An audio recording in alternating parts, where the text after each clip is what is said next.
Hey everybody, Nina here of She Knows SEO, and we are going to be creating an automation in Zapier. This is one of the automations I've been doing with AI that basically repurposes a new blog post and takes it to write a really quick Facebook post. And I'm talking like 5 words long Facebook post, which sounds really easy, and I totally understand that it kind of is. But if you're trying to publish 3 a day or something like Niche Site Lady is doing, and I mean, we all want to be her, let's be real, then you're going to spend a lot of time on this or a lot of money hiring someone to do it. So instead, we can automate this and have it run whenever we have a new post up. So the basic way we do this is with this structure here. Now, don't worry if you've never used Zapier before, I'm going to show you exactly how to set it up.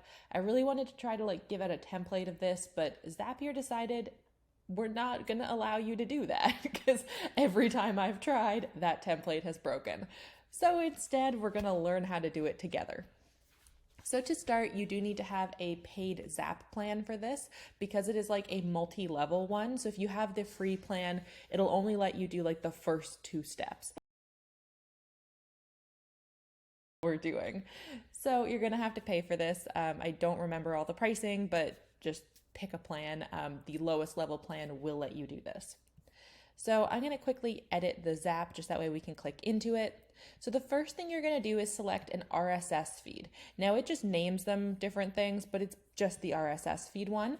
So it's going to have like a little button here that wants you to do something, but afterwards when you need to add one, you're just going to hit add step and keep going. Obviously, I already have the steps. So the first one, we want an RSS feed that is going to pull from your blog's RSS feed. This is the best way I have found for it to pull new posts as they get published. Otherwise, there's some weirdness that happens with WordPress. And I found like Zapier and Make, neither one really wants to connect to WordPress. So you just put in your blog name /feed/, that's usually your RSS feed. If we take it and pop it into another window, you can see what it looks like. It's a bunch of nonsense basically to us, but it makes sense to the feed.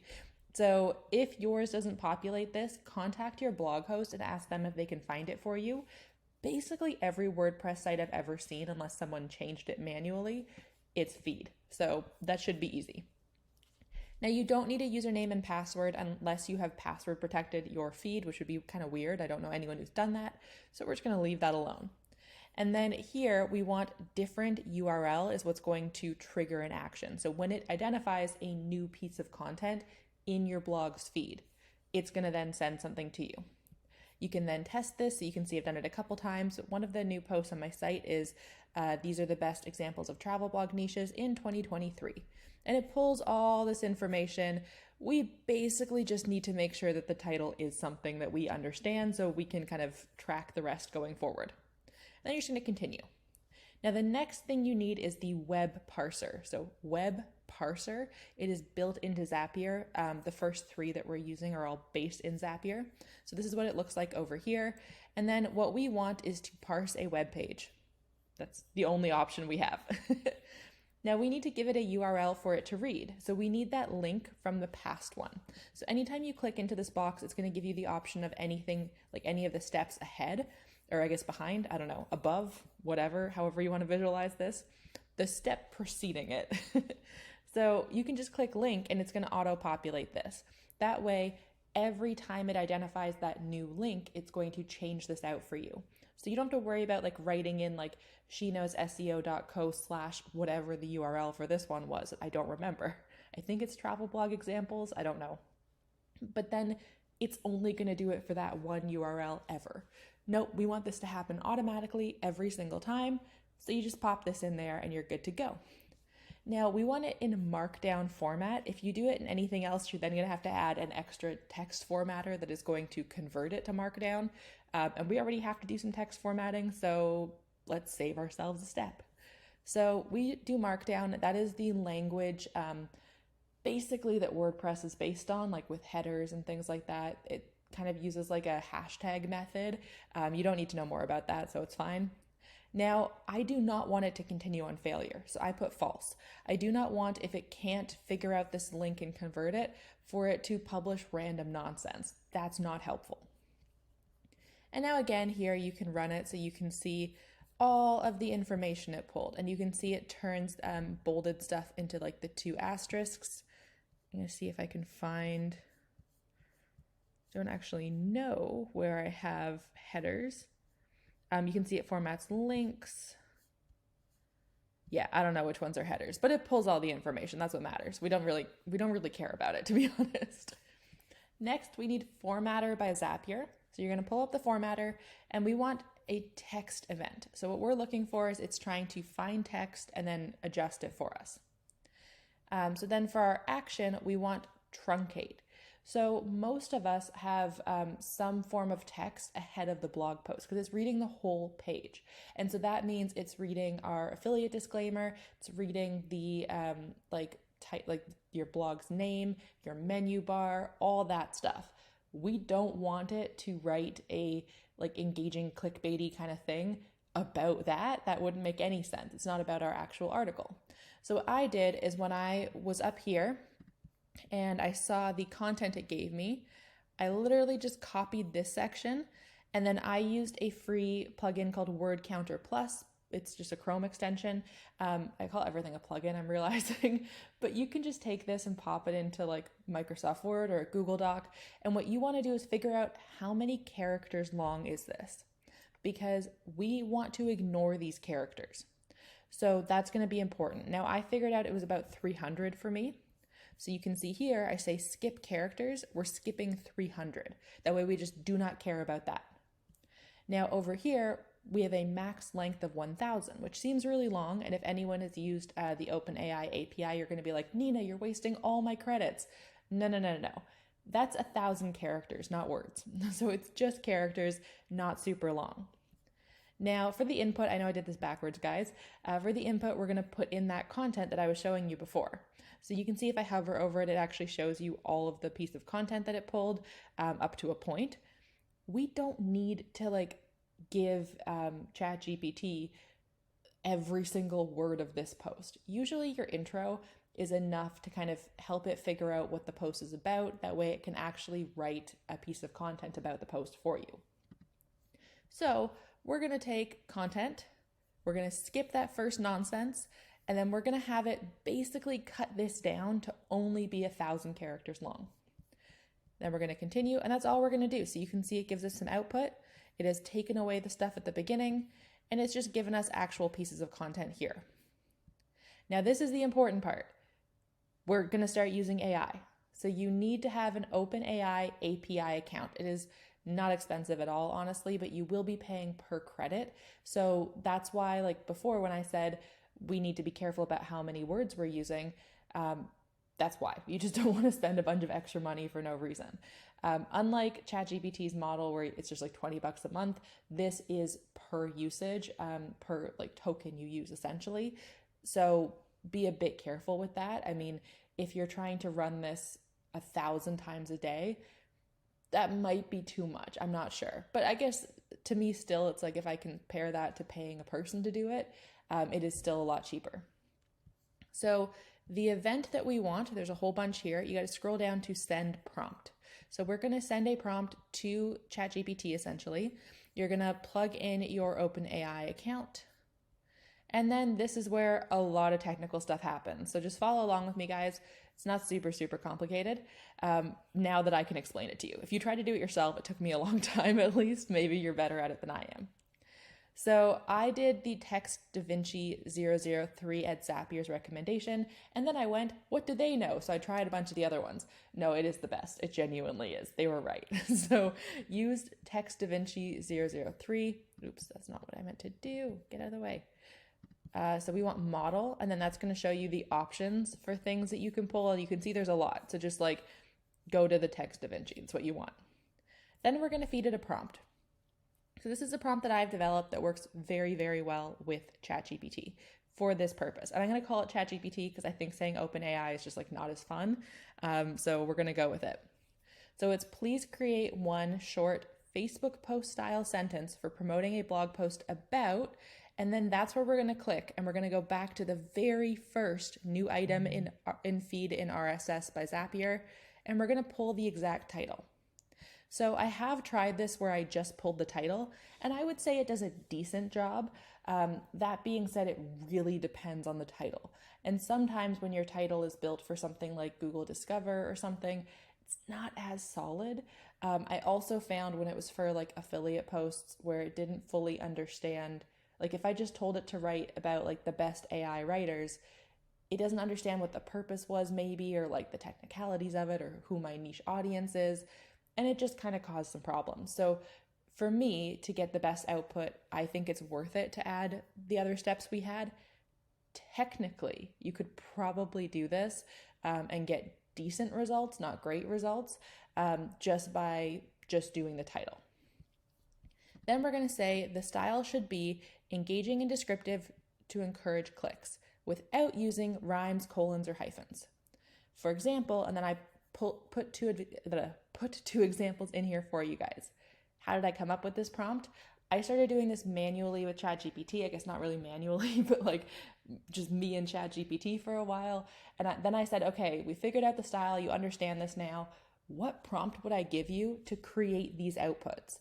And I actually used ChatGPT to create this prompt. And that is a great way, once you figure out the right output for you and like what you want it to be creating, and you guys have like worked on it together for a bit, get it to tell you what you should tell it to do that. It's kind of like with my dog, I could say sit 1,000 times and he's like, what? When he was a little puppy. But once he was in the right position, I was like, okay, this is sit. How do we do this again? And he was like, just tell me to sit. We're fine. Like, give me treats then. Cool. Same thing here. We like ChatGPT has an understanding of what it wants to do and how it does stuff. So the best person to ask to be like, how do I get the best out of you, is to ask it. It's a question I ask now to anyone I hire is I say, how do you learn best? Like, what can I do to facilitate your learning? And I think that's really important to remember here with the AI. Then we say, here is the blog post, and then we're going to put the output from this last step. So we had the first step, then the last step, and then we're good to go. Now down here, I do not change anything. So it automatically comes with a temperature of 0.7, top P1, and I've changed them a bit and I never really found anything significantly changed. So I stopped adjusting them. I've tried adjusting the max length as well, that way it's not too long. I just found it kind of wasn't long anyway when I've tried it, so I just didn't feel it was super necessary. But if you're struggling with that, definitely set a maximum output length. And then it gives you the test of what it did, and then here you can see it gives you your output. Now that's an older output, I haven't refreshed it since, but whatever, we'll show you the real one at the end. So lastly, we're going to connect it anywhere we want this. Now I have this set for Facebook. You can replicate this for any social media. You can replicate this for Facebook posts and a group and Twitter if you want. Like if you have the same kind of way of speaking across all of them, totally fine, totally doable. So we're going to connect your Facebook page, and then we want to create a page post. So you're going to connect your account, you're going to select which page you want. That's important. Don't put it on the wrong page. Same if you're doing a group, be careful. And now what we're going to select is we're going to go into the OpenAI, and we're going to scroll to the bottom and we're going to select response. And then we want to include the link URL. That way we're not just giving like a one sentence nothing and then nowhere for them to go. The whole point of this is to encourage them to click on the link. So we want to make sure we are including that link. And that link will have a preview with the image of the post. So featured images do matter. And if you have featured images that maybe don't quite work for social, consider adding a social post in like Rank Math or Yoast or whatever your social plugin is. So here, if we test step, you'll be able to see, okay, here's the URL and, oops. Don't know what I just did there to refresh. I just did something weird. Well, it had it a second ago, so I don't know what I've done. But you did see that it had the URL and then that one sentence of like, what's the best travel blog niche in 2023? And then that would encourage people to click on the post. Now, the important thing to remember is that this is not meant to be like replacing a full-on social media manager. It never will. An automated process like this that is running completely automatically is not going to be capable of that. What this is meant to do is just save you from having to hire like, I don't know, some random Upwork freelancer to try and do this for you, and then they're all terrible and you're upset. Like, this is going to be kind of a mediocre output, to be honest with you. The reason I think it's a good idea to do this is because we do need to diversify traffic a little bit. But we're also just one person usually, so we don't have all the time in the world to do absolutely everything. So what we're going to do is outsource to the AI and Zapier. That way they're running this for us. And then wherever we start to see the best ROI, that's where we're going to really focus. Now for me, I see the best ROI from SEO and newsletters. So I put basically all of my time and attention into those. I do social media mostly for fun, and then for She Knows SEO, obviously I do more social media there. But for most of my sites, I don't have any social media. And because Google does want brands a lot of the time, especially post helpful content update, having a presence on socials is starting to matter more. Also, you might take off. You don't know. Like, you might start to resonate. So I do think this is helpful, and I think that it's not a very costly method of doing this. So if we're going to half-ass it for cheap prices, in my opinion. So this is my complete template for Zapier. If it ever lets me properly template it, I will give that out as well. But yeah, this is basically one of the ways that I've been using AI with Zapier. Some of the other ways are pretty cool. I mean, I've been using it to turn blog posts to newsletters, newsletters to blog posts automatically, all sorts of stuff. I've had it filtering my emails now. So if people send me a certain word in an email, they get dropped into no man's land, mostly for spammy emails, to be honest. There's all sorts of different ways that you can use this. I think it's a really fun use case for AI and automation. And I really do recommend everybody try to automate as much as they can. Automation, I think, is better than hiring team members in many ways. Like, I love my team. I have a great team on my site now. But equally, AI doesn't really require management in the same way. And for little tasks like this, like, you just kind of don't need a team member to do that. So if you already have someone to do it, go for it. That's great. But if you're like me and socials are just not your focus, but you know that you should probably show up on one of them once in a while, this is a good idea. So I hope you had some fun learning Zapier with me. I hope it behaves a little bit more. I don't know. It was like during that week that all tech was melting down. So I don't just blame Zapier. It was just a bad week, like in all tech, basically. And then I don't know what I've probably broken the template somehow. So maybe that'll get fixed, maybe not. But now you know my exact steps of setting this up. And as you can see, you can keep adding things to it. You can keep adjusting it. You can play with that prompt to be exactly what you want. If you have different specifications, change your specifications. It's totally fine. I will drop that prompt in the description below this video so you can just copy and paste it. But that's my complete Zapier method. So I hope this really helped you. And I hope that you are as excited as I am about all the possibilities of using AI inside of Zapier or even Make. I will just say one last thing before I go. I tried the ChatGPT integration instead of the OpenAI integration on both Make and on Zapier. It is bad. Use OpenAI. I don't know why it is so bad, but it is not good. So I really recommend using the OpenAI instead. You just set up an easy OpenAI API account. It took me no time at all. The longest thing was trying to find my credit card. That was the worst part of the process. And that's because I have ADHD and I don't know where anything is ever. So you're likely going to have an easier time of it.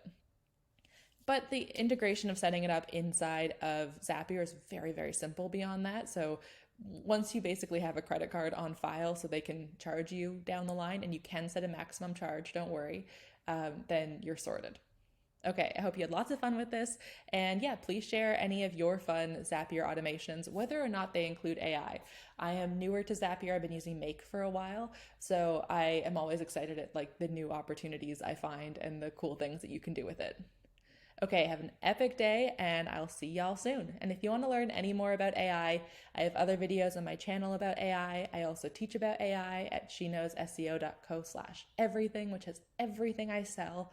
And you can even find my AI-infused blog post templates for effortless content creation, because I really believe in automating literally everything. So I created templates where you can, inside of WordPress, write the AI optimized, like write the post with AI inside of a template, and that template is all pre-formatted. So you just got to drop in some photos and you're set. So you can find those at that link that I just shared, but it'll also be in the description. And yeah, have a lovely day, everybody, and I'll see you soon. Bye. As usual, I logged off a bit too early, so I forgot to show you guys what it looks like. So this is what we just published together. It says, discover the best examples of travel blog niches in 2023. This is for the She Knows SEO Facebook page. It looks the same if you do it in a group. It'll just say your name, not the page name, like your name. And then it has a link to the post, which it does show with a preview image. So even though we never saw an image on the back end, this is just like the way Facebook does it, is it will pull a featured image. So this for me is the actual featured image of the post. I don't really change it for a social media image.